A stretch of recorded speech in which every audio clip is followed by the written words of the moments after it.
So here we're going to start talking about the short-run behavior. So in that last video, we were talking about long-run behavior. So it's the idea of what's happening in the long run of things. So that's where we're focusing on what's happening out at like the positive and negative infinities of our graph. So way out at the edges of the graph. Short-run behavior is more about focusing on the middle of the graph. I kind of think of it as focused around the origin. So it won't always be right at the origin, but focusing on what's going on in the middle. Now, some things we're going to focus on here is we can talk about turning points, which we'll look at on these graphs. And another piece that we'll talk about are the zeros of the graph, which the zeros of a graph is the same thing as the x-intercepts.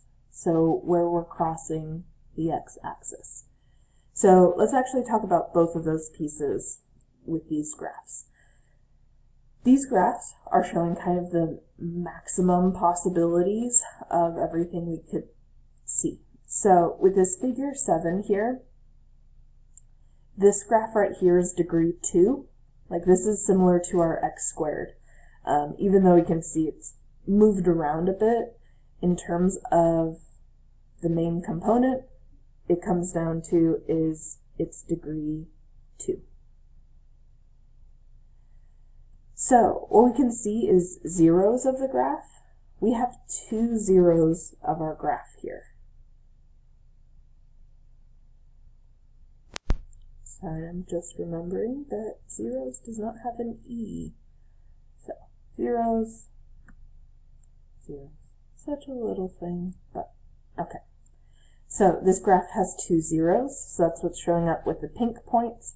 And then the turning points, so those are going to be our local minimums and maximums. And they're showing up as the green dots.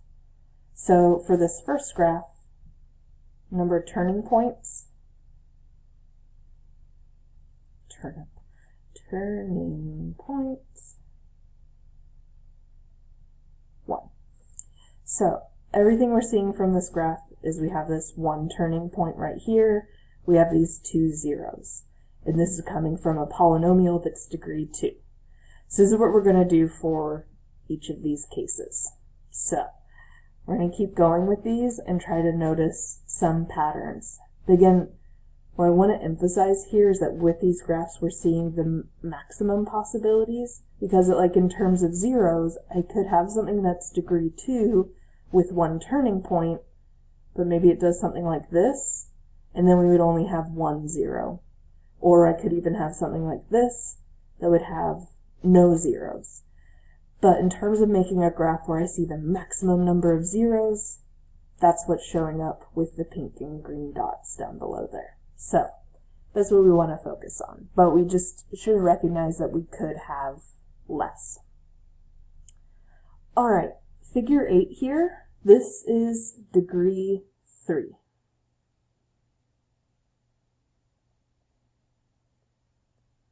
And the zeros, this has 3 zeros and 2 turning points. So with this graph, seeing all 3 zeros right there, and then we have these turning points up and below. But again, I could draw something that's degree 3 that has, it would have to have at least 1 zero. But if I just drew x cubed, which looks like this, so that's degree 3, we would have a 0 because we need to cross from negative infinity to positive infinity. But this would have no turning points in it. There's no local minimums or maximums, so that could be 0. But again, the graph that we're showing here is showing the maximum possibilities of what could occur. So figure 9 here, as you can see, looking out at the long run behavior, I can tell that this is even. So this is going to be an even degree. It's because we're going off to positive infinity and going off to positive infinity. And then we just have a lot happening in our short run behavior. This graph right here is degree 4. And for zeros, we just want to see how many spots are we crossing over the x-axis, and we see 4. And turning points, you can see there are 3 turning points.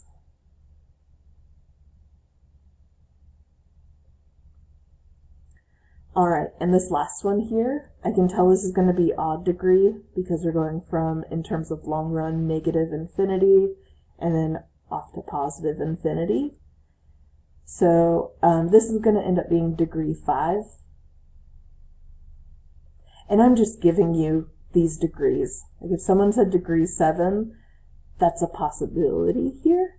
But for what we want to emphasize, I'm giving you that it's degree 5. Now zeros, you can see we have 5 zeros. And turning points, we have 1, 2, 3, 4. So 4 turning points. Okay, so in terms of relating degree with the idea of the number of zeros and the number of turning points, and it's the maximum number of zeros, maximum number of turning points, we can see as there's this lineup between the degree and the number of zeros, or maximum number of zeros. So whatever the degree is of your polynomial, we're going to have that the degree equals the maximum number of zeros. So with that, you can have an idea of the maximum number of times that you'll cross the x-axis. So if you have something that's degree 2, but your graph does something like this, where you end up crossing 3 places, that can't happen with a degree 2 graph. You can only cross a maximum of 2 spots. Now with the number of turning points, you can see 2 and 1, 3 and 2, 4 and 3, 5 and 4. Basically, the maximum number of turning points will be 1 less than the degree. So the maximum number of turning points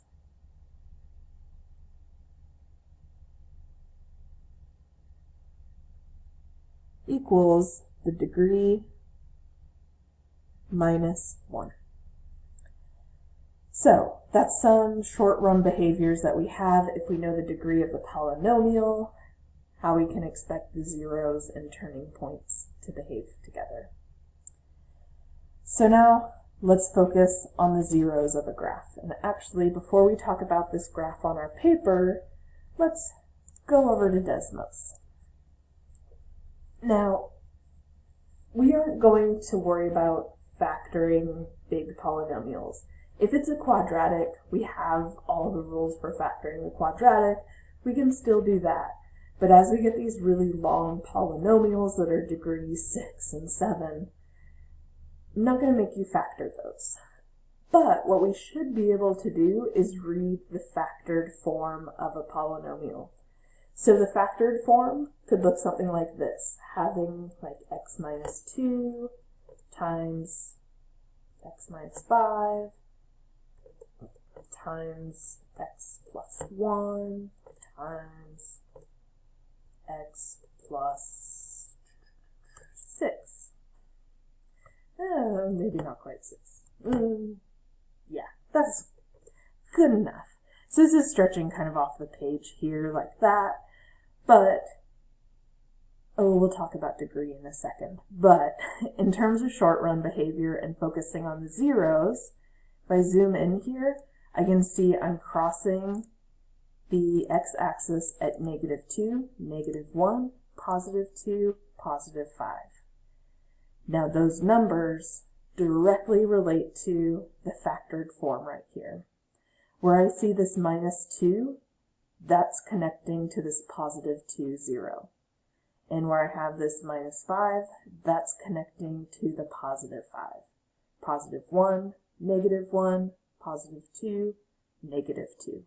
Because the idea is, if I set this, I'm not sure how this is going to graph, but if I set this equal to 0 and solve, Well, we've been doing that with solving quadratic equations. You would take that x minus 2 equals 0, x minus 5 equals 0, and when you solve those, the sign flips. So that's where, even though we're seeing x minus 2, how it shows up in the graph is as a positive 2. Or maybe more clearly as the x minus 5 comes through as a positive 5.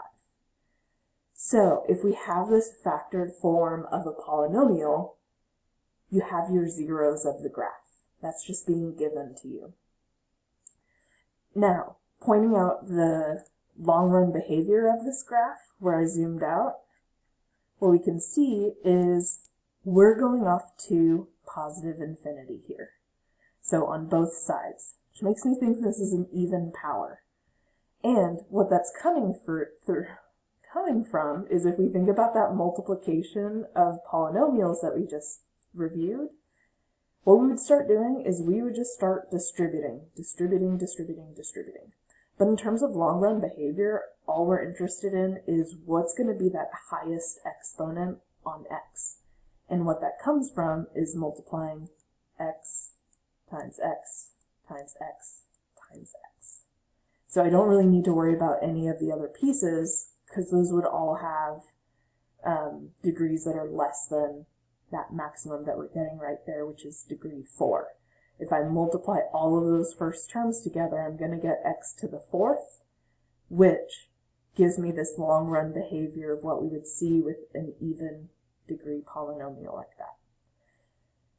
All right, so this is kind of the basic form of a factored form. So what we can get from this is the zeros. I can also get that long-run behavior by figuring out that highest degree of multiplying.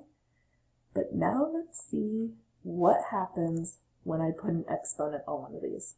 Let's say I take that, or let's do this on the x minus 5. What happens when I square it? So we still have the 4 zeros. It's just 5 changed ever so slightly. So let's look at how it changed. If I took away the 2, have to get rid of that exponent. Okay, if I take away that exponent 2, what we can see is with these zeros, we're just crossing right through.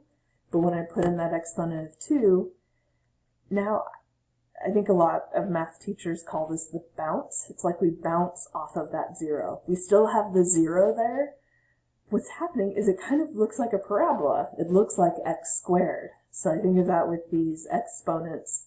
With that even exponent, it looks like an even power function right around that 0 in terms of short-run behavior. So with that, that's changed. Let's also see how our long-run behavior changed. Zooming. So long-run behavior, now I can see I'm going from negative infinity, and then stuff is happening, and then I go off to positive infinity. I now have something that's an odd degree. And why that is because I would have x times x squared times x times x. So now the degree of my polynomial is actually x to the 5th. So what you could think of for the degree of the polynomial is, I think about how, like, there's an exponent of 1 plus 2 plus 1 plus 1. That's what it really comes down to. So that can give you the long-run behavior. Now let's see what happens when I change this to an odd number. So instead of squared, what happens if it was cubed? And now at 5, it looks like a cubic function going through that point. So that 0, the behavior around it kind of mimics the type of power function with that same exponent, meaning this kind of looks like x cubed going through that 0 of 5, 0. So we could see these happen at all of the different values. Now the degree of my polynomial, I have 1 plus 3 is 4, plus 1 is 5, plus 1 is 6. So now I should be seeing it going off to positive infinity in both sides. And yeah, I can see I don't have anything down at negative infinity. It's just all going off to positive infinity. Okay, so with that, let's tie that all together to what we're seeing here and make some notes about it. So what we're going to work with here is the factored form of polynomials.